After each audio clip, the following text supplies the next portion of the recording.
Emotions or feelings are a normal and important part of our everyday life. Some emotions are positive. Positive emotions always make you feel good. Of course, there exist negative emotions such as sadness, anger, loneliness, jealousy, self-criticism, fear, which are difficult, even painful at times. There are hundreds of words in English to express your emotions, both positively and negatively. With usage of same words to express your emotions, such as positive emotions like happiness as happy and sadness or gloominess as sad, is quite boring, witless, and makes you feel empty-headed at some times, isn't it? So, in this video we have 10 beautiful words to express both positive and negative emotions that will making you sound versatile. So, the first word is jubilant. Jubilant. So, when you say that you're jubilant, it means you're feeling the great happiness in your life over success. If you succeed in something, then you'll get some happiness and you have to express that happiness as you are jubilant. So, this word can also be used instead overjoyed, exultant, joyful, rejoicing. For example, the fans were jubilant about their team's victory. So this can be always used to express happiness over a success, right? Disenchanted. Now, disenchanted means you're no longer happy, you're no longer pleased or satisfied. So, disenchanted actually means you're no longer believing in the value of something, especially after having learned of the fault that it has. So this means feeling sad and unhappy. So for example, I have become disenchanted with the politics, or you can say many voters have become disenchanted with the president. So the informal sort of word for disenchanted is long face. A long face. So what is long face? If you have a long face, it means you look sad. So when your friend looks sad, you can ask him or her, why do you have such a long face? Why do you have such a long face? Right? And the third word is sympathetic. Sympathetic. This word is used to describe someone who shows care about someone else's suffering. So, for example, she comes across as a more sympathetic character in the movie. Or you can say she tried to use a sympathetic tone of voice. Or our former president Pranab Mukherjee's demise appears to be more sympathetic.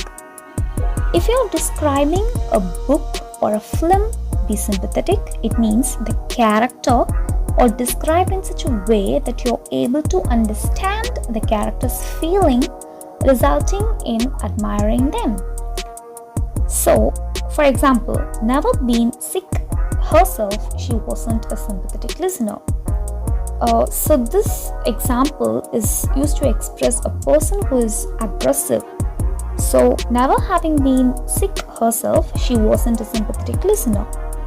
The fourth word is sarcastic, which is something opposite to sympathetic.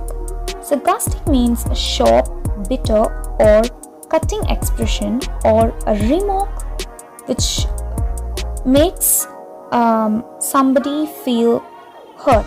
Okay, so this is a remark tempered by humor. So for example, the boisterous gang of students are making sarcastic comments.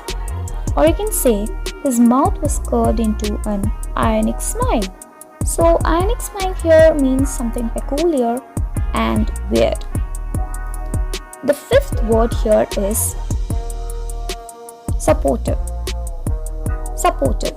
So supportive is a word that can be used when someone provides encouragement or emotional help to someone who is afflicted or not.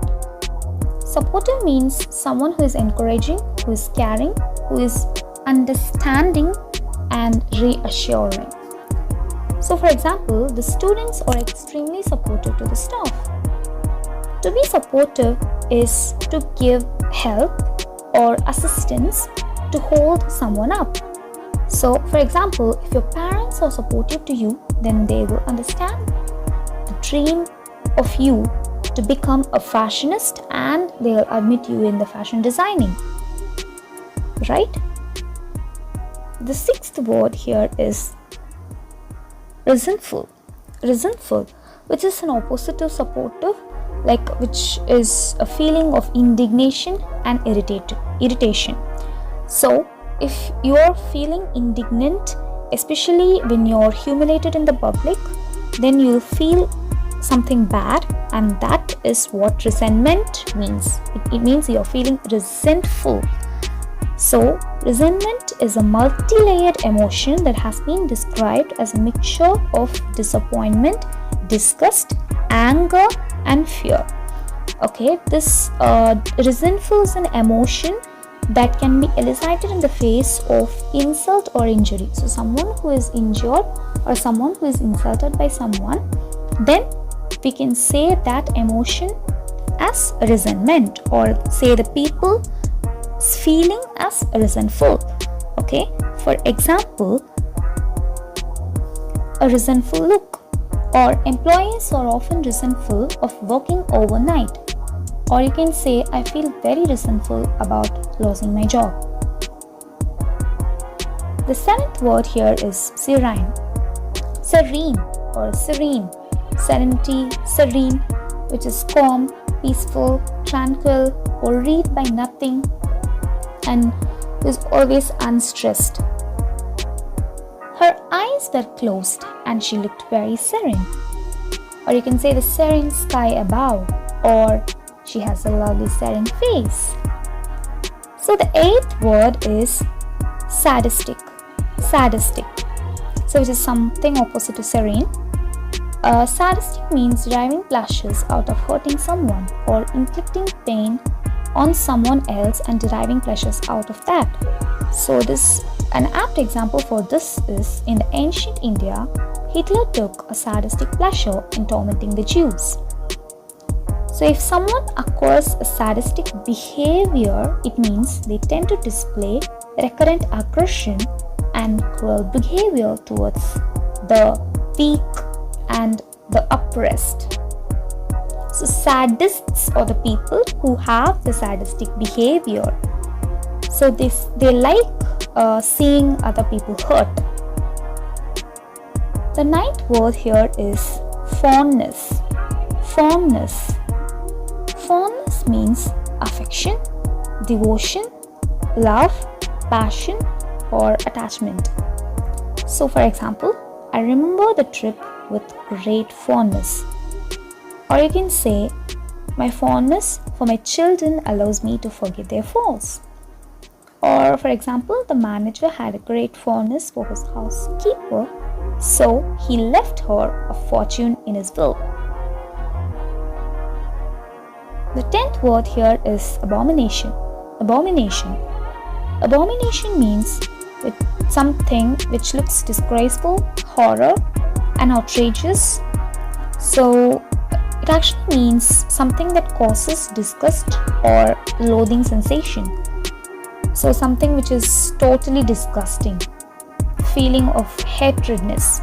So the apt example for this is cruelty to animals is an abomination. Cruelty to animals is an abomination. So abomination means something which is hated and considered extremely offensive.